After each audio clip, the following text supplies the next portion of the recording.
కాజీ మాతా దయామయి గురించి మొత్తం నిజాలు చెప్పేయటంతో, "నువ్వు సాక్ష్యం చెప్తే ఇప్పుడే ఆ మాతా దయామయి యాదమ్మని మేము అరెస్ట్ చేస్తాము. చెప్తావా?" అని ధాత్రి అడగటంతో, "అలాగే మేడం, ఎక్కడ కావాలంటే అక్కడ చెప్తాను" అని జేడీ కేడీతో కాజీ దయామయి ఆశ్రమం దగ్గరికి వస్తుంది. "నీ చాప్టర్ అయిపోయింది యాదమ్మ, నువ్విక తప్పించుకోలేవు" అని ధాత్రి అరెస్ట్ చేయటానికి రెడీ అవుతూ ఉంటుంది. "యాదమ్మ, నువ్వు లోపలికి వెళ్ళాల్సిన సమయం వచ్చేసింది. ఇప్పుడు నేను నిన్ను అరెస్ట్ చేస్తున్నాను. ఏంటి, ఆడపిల్లలకి భయం ఎక్కువ, వాళ్ళతో ఏమైనా చేయొచ్చని అనుకున్నావు కదా!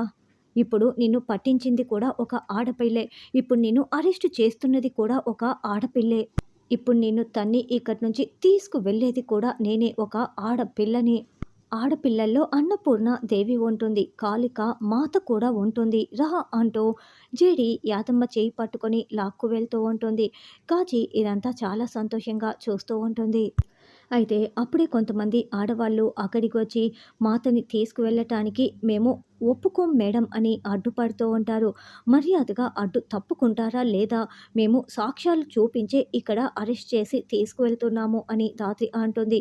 "అవన్నీ మాకు తెలీదు మేడం. మాతని ఇక్కడి నుంచి మీరు తీసుకువెళ్ళటానికి వీల్లేదు. మాత కోసం మేము ప్రాణాలు ఇవ్వటానికైనా రెడీ, తీయటానికైనా రెడీ. ఇప్పుడు మీరు మాతని ఇక్కడి నుంచి తీసుకువెళ్లారనుకో, మేము చచ్చిపోతాము" అని పెట్రోల్ టిన్నుల్ని మీద పోసుకుంటామని వాళ్ళు టిన్నులు చూపిస్తూ బెదిరిస్తూ ఉంటారు.